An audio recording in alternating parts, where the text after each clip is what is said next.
Sharon Tewksbury-Bloom, who works as an educational development consultant that specializes in employee training and facilitation. She recently launched a podcast, Do Good, Be Good, about the challenges people face when they try to be helpful. Welcome.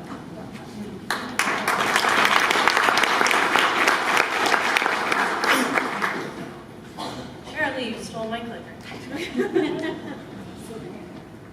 I thought you were We have amazing people doing amazing work in our rural communities. And what I wanted to do was I wanted to tell those stories. And I decided the best way to do this was through a podcast.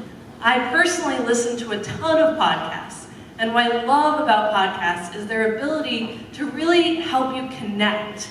You feel like if you have earbuds in or you're going for a walk with your dog and you're listening to a podcast, like you're having a conversation with that person on the other end. And that's what I wanted to do. I wanted to give people the chance to have conversations with all of these amazing people I was meeting who were doing fascinating work. And that's really how it got started. But I was just me. I'm a small business owner.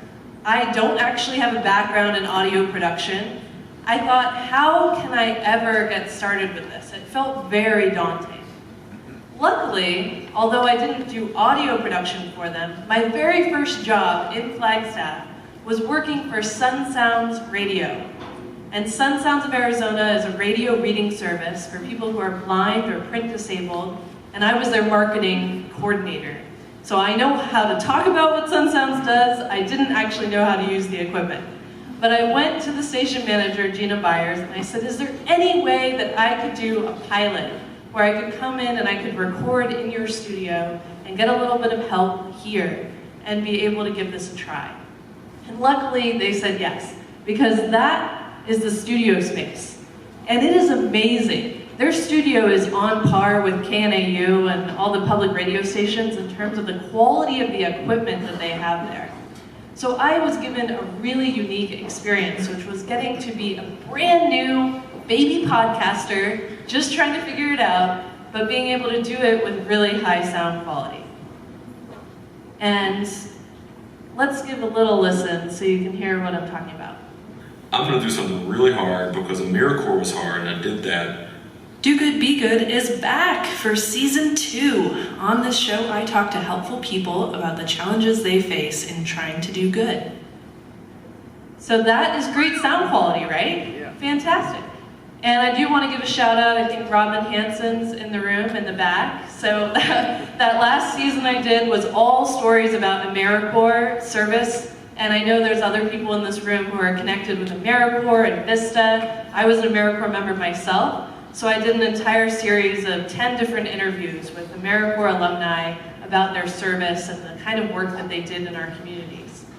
But now I'm excited because this next season, season 3, I am focusing on meaningful work. And what does meaningful work mean?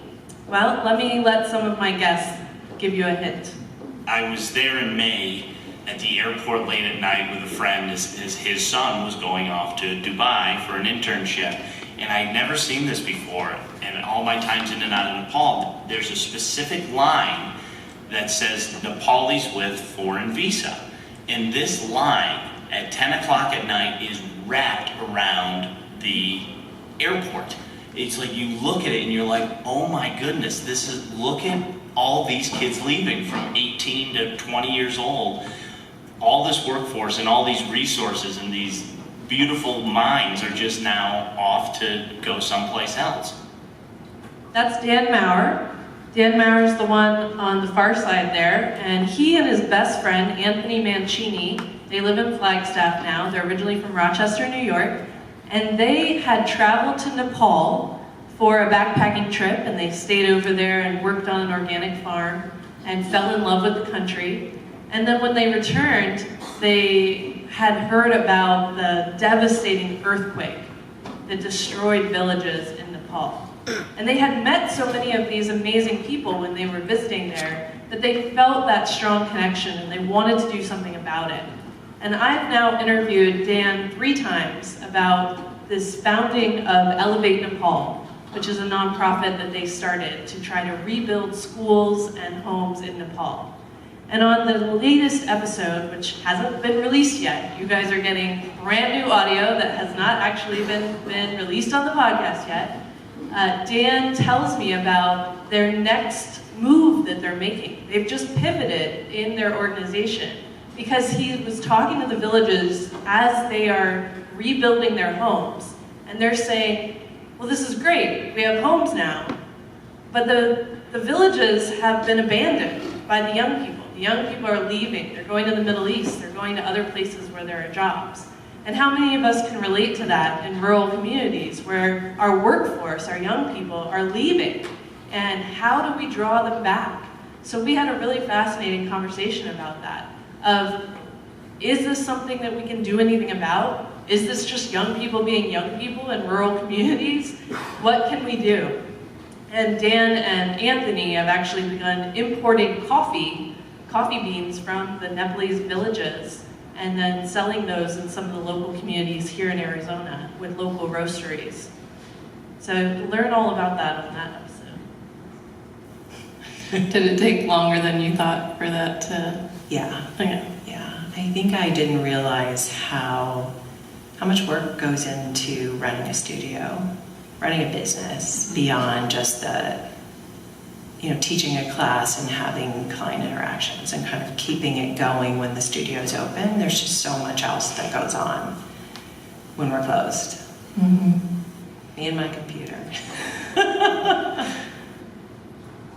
Rebecca talks about starting a business being hard work.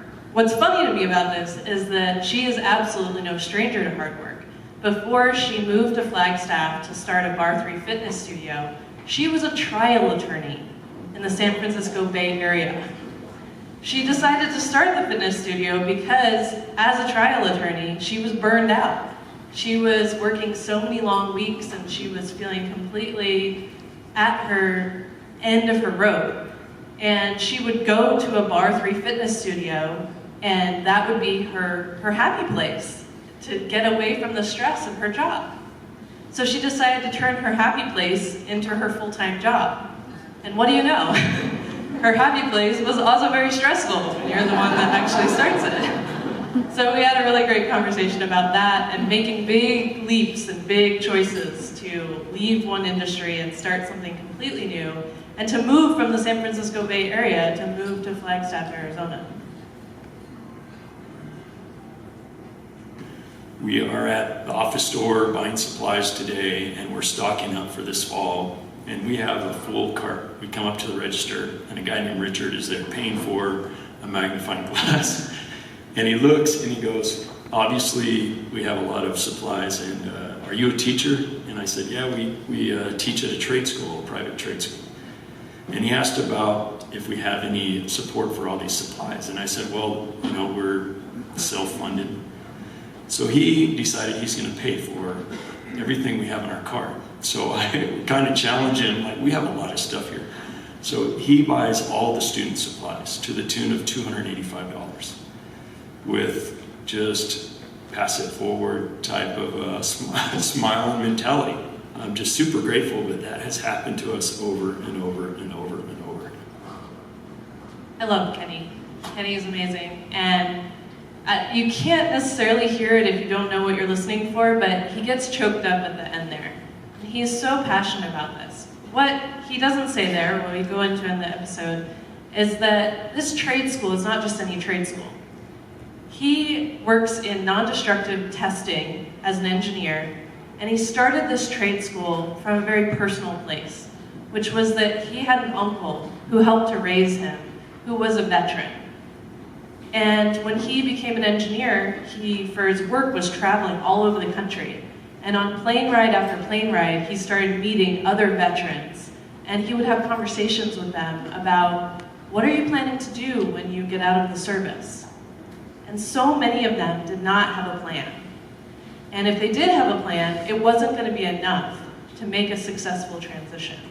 And he knew that the field that he had gotten into was lucrative enough that they could make a successful transition to something that would actually pay the needs of their family. And he had actually a family member at a reunion say, "Do you think you could help me?" And that's how it all started. He ended up building this trade school with the help of NASET and some other of the local business resources in Flagstaff. And now he's got veterans, military veterans, coming in from all over the country to be trained in non-destructive testing in Flagstaff at the NASET facility. And now he's getting ready to expand it all over. Just an amazing guy. So I think that we have amazing people doing amazing work in all of our communities, and so many of them we don't know anything about. Their stories aren't being told. So I hope that you will help me to tell these stories and to get those stories out there. I would ask if you could please, I'd love for you to listen to the podcast. You can search for it in any podcast app of choice. If you don't know anything about the podcast app, I will be here the rest of the time, and I'm happy to walk you through it. If you have a smartphone, you can listen on your phone. That's the easiest way. You can also just go to the website, and you can go to sharonspeaks.com, and you can find it there and just stream it live. Please share it with people who you think could benefit from hearing these stories. I'm also in the middle of season 3, getting it all ready, so I still have a couple of spots left. If you know someone who has an amazing story about meaningful work in one of your communities, I would love to interview them, so please let me know. And then also, if you think that your business or an organization you work with might want to sponsor the podcast, definitely let me know about that as well. So let's get those stories out there, and I hope you'll help me.